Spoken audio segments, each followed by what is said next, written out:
The Japanese struck Pearl Harbor on December 7, 1941, and Clark Field in the Philippines at the same time, to try to gain military control of the Western Pacific.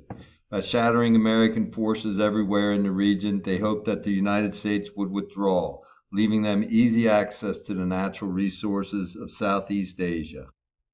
With this goal in mind, the Japanese attacked a number of other Allied colonies in December 1941. By early March of 1942, they had overrun the British strongholds of Hong Kong and Singapore, seized the Dutch East Indies and Malaya, and invaded Burma. Japan's southern offensive swept aside British, American, and Dutch naval power in Southeast Asia and brought a wide band of colonies into the Japanese Empire. Japan then turned its attention to securing the Philippines. Japanese forces had attacked American bases on Wake Island on December 8th and on Guam on December 10th, just hours after striking Pearl Harbor. Japanese warplanes had struck Clark Field, the main American air base in the Philippines. The Japanese destroyed about half of General Douglas MacArthur's airplanes, which were lined up in rows on the ground. American and Filipino troops held out on the Bataan Peninsula under Japanese fire for several months as hopes of rescue dimmed. In March of 1942, MacArthur reluctantly boarded a torpedo boat and set off through Japanese-controlled waters to the safety of the southern Philippines. MacArthur made a promise to the people of the Philippines as he left and to his army, saying, "I shall return." However, facing starvation and renewed Japanese attacks, most of Bataan's defenders surrendered in early April 1942. Finally, running low on ammunition and food, more than 11,000 Americans and Filipinos surrendered to invading Japanese forces on the island of Corregidor on May 6th. With the fall of the Bataan Peninsula in early April and Corregidor in May, the Japanese captured about 76,000 Filipino and Americans as prisoners of war. Already weakened by disease and lack of food, these prisoners faced a grueling test in the tropical heat. Their Japanese captors split them into groups of 500 to 1,000 and force-marched them some 60 miles to a railroad junction. There, the prisoners were boarded on a train that took them to within 8 miles of an army camp, and then walked the rest of the way. During the march, many of the prisoners were treated brutally. They were denied water and rest, and many were beaten and tortured. At least 10,000 prisoners died from the 6 to 12-day journey. Many were executed by the guards when they grew too weak to keep up. Their ordeal became known as the Bataan Death March. Those who survived were sent to primitive prison camps, where an additional 15,000 or more died. The brutality of the Japanese soldiers in the Bataan defied accepted international standards of conduct toward prisoners of war. Those standards had been spelled out in 1929 at the Third Geneva Convention.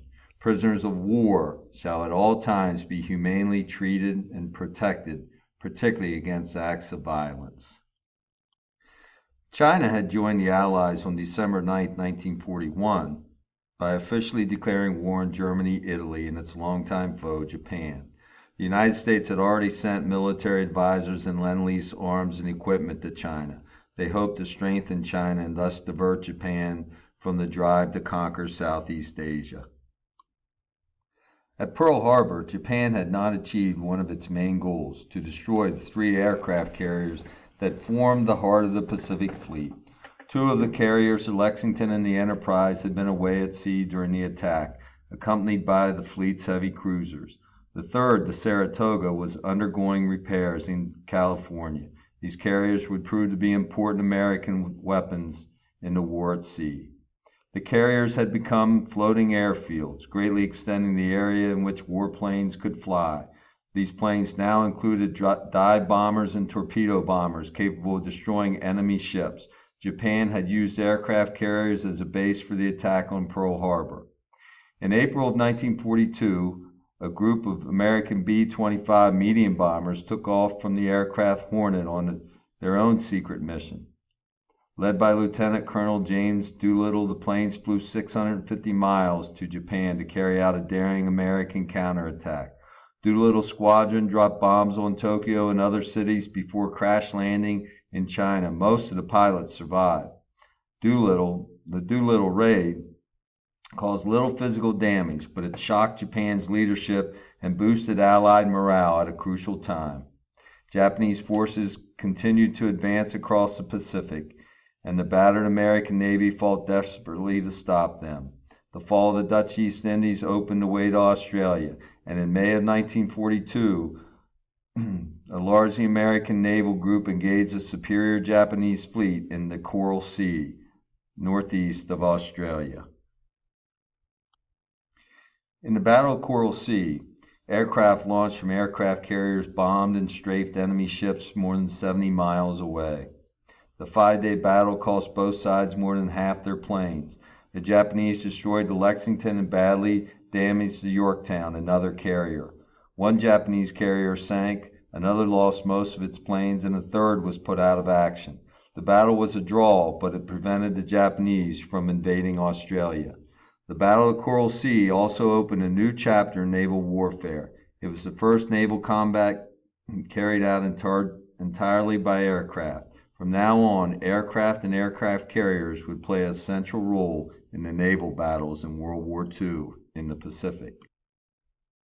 The Japanese had hoped to destroy what remained of the U.S. Pacific Fleet by luring it into a battle near Midway Island, some 1,100 miles northwest of Hawaii. The Japanese had committed a large part of Japan's Navy fleet to their planned invasion of Midway. The Battle of Midway opened on June 4, 1942, with a wave of Japanese bomber attacks on the island and a simultaneous unsuccessful American strike on the Japanese fleet. As in the Battle of Coral Sea, the Battle of Midway was fought entirely from the air. At first, American planes based on Midway's airfields tried to fend off the Japanese carrier-based bombers. Then the American carriers intervened. Their warplanes surprised Japan's carriers at a vulnerable time as the Japanese were refueling planes and loading them with bombs. Americans swiftly sank 3 of the 4 heavy Japanese carriers and finished off the 4th the next day. The sinking of the 4 Japanese carriers, combined with the loss of some 250 planes and most of Japan's skilled naval pilots, was a devastating blow to the Japanese Navy. After the Battle of Midway, Japan was unable to launch any more offensive operations in the Pacific, and the Americans were ready to go on the offensive in the Pacific theater of the war. The victory at Midway allowed the Allies to take the offensive in the Pacific. Their first goal was to capture Guadalcanal in the Solomon Islands, where the Japanese were building an airfield to threaten nearby Allied bases and the lines of communication with Australia. With more than 11,000 Marines landed on the island in August 1942, the 2,200 Japanese who were defending the island fled into the jungle. The Battle of Guadalcanal provided the Marines with their first taste of jungle warfare. They slogged through swamps, crossed rivers, and hacked through the tangles of vines in search of the enemy. The Marines made easy targets for the Japanese snipers hidden in the thick underbrush or in the tops of palm trees. Both sides landed thousands of reinforcements in the 5 months of fighting, and after several months of fierce naval battles, the American Navy took control of the waters surrounding the island in November, limiting Japanese troop landings. Japan's outnumbered forces finally slipped off the island in February 1943. The Allies had conquered their first piece of Japanese-held military. Now they made plans for rolling back Japan's other conquests. From Guadalcanal, American forces began island hopping, a military strategy of selectively attacking specific enemy-held islands, bypassing others, effectively cutting off the bypassed islands from supplies and reinforcements, and rendering those islands useless to the Japanese. The strategy also allowed the Americans to move more quickly towards their ultimate goal, an invasion of Japan itself. In 1943 and 1944, forces under General MacArthur and Admiral William Halsey leapfrogged through the Solomon Islands, while Admiral Nimitz led a similar island-hopping campaign through the Gilbert Islands. From the Marshalls, Nimitz captured parts of the Mariana Islands in June, and for the first time, Japan was within reach of the long-range American bombers. By the end of 1944, B-29 super fortresses were dropping tons of explosives on Japanese cities. The Philippines Campaign. In mid-October, 1944, some 160,000 American troops invaded the Philippine island of Leyte. After the beach was secure, General MacArthur dramatically waded ashore from a landing craft. News cameras recorded the historic event as MacArthur proclaimed, "People of the Philippines, I have returned." While the Americans fought their way inland, the greatest naval battle of world history developed off the coast. More than 280 warships took part in the three-day Battle of Leyte Gulf. This was the first battle in which the Japanese kamikazes or suicide planes were used. Kamikaze pilots loaded their aircraft with bombs and then deliberately crashed them into enemy ships to inflict maximum damage. Despite this tactic, the American force virtually destroyed the Japanese Navy and emerged victorious. Japanese land forces in the Philippines continued to resist, however, and American troops needed 2 more months to liberate Leyte. It was not until June 1945 that the Allies gained control of the Philippines.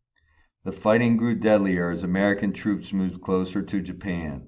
One of the bloodiest battles of the war took place on the tiny volcanic island of Iwo Jima, less than 700 miles from Japan. The island's steep rocky slopes were honeycombed with caves and tunnels. The natural terrain protected more than 600 Japanese guns, many encased in concrete bunkers. In November 1944, American bombers based in the recently conquered Mariana Islands began to pound Iwo Jima from the air. For 74 days, American planes and warships poured nearly 7,000 tons of bombs and more than 20,000 shells onto Iwo Jima's defenders. In mid-February 1945, the Marines stormed the beaches. After 3 days of combat, the Marines had advanced only about 700 yards inland. Eventually, nearly 110,000 American troops took part in the campaign. Although opposed by fewer than 25,000 Japanese soldiers, the Marines needed almost a month to secure the island. The enemy fought almost to the last defender. Only 216 Japanese soldiers were taken prisoner. In the Battle of Iwo Jima, American forces suffered an estimated 25,000 casualties. The United States awarded 27 medals of honor for actions on Iwo Jima, more than in any other single operation of the war. Admiral Nimitz described the island as a place in which uncommon valor was a common virtue. A photo of servicemen raising the United States flag on Mount Suribachi came to symbolize the struggles and the sacrifices of American troops during World War II. The Battle of Okinawa was equally bloody. Little more than 350 miles from Japan itself, it was historically Japanese soil. It was the last obstacle to an Allied invasion of the Japanese home islands. With this in mind, many of the island's nearly 100,000 defenders had pledged to fight to the death. The Allies gathered some 1,300 warships and more than 180,000 combat troops to drive the enemy from Okinawa in an effort second only to the Normandy invasion in size. Japanese pilots flew nearly 2,000 kamikaze attacks against the fleet. As American soldiers stormed ashore, defenders made equally desperate banzai charges, attacks in which enemies tried to kill as many as the enemy as possible until they themselves were killed. In June, when the Japanese resistance finally ended, after almost 3 months, only 7,200 defenders remained to survive. At long last, the Americans and the Allies had a clear path to invade Japan.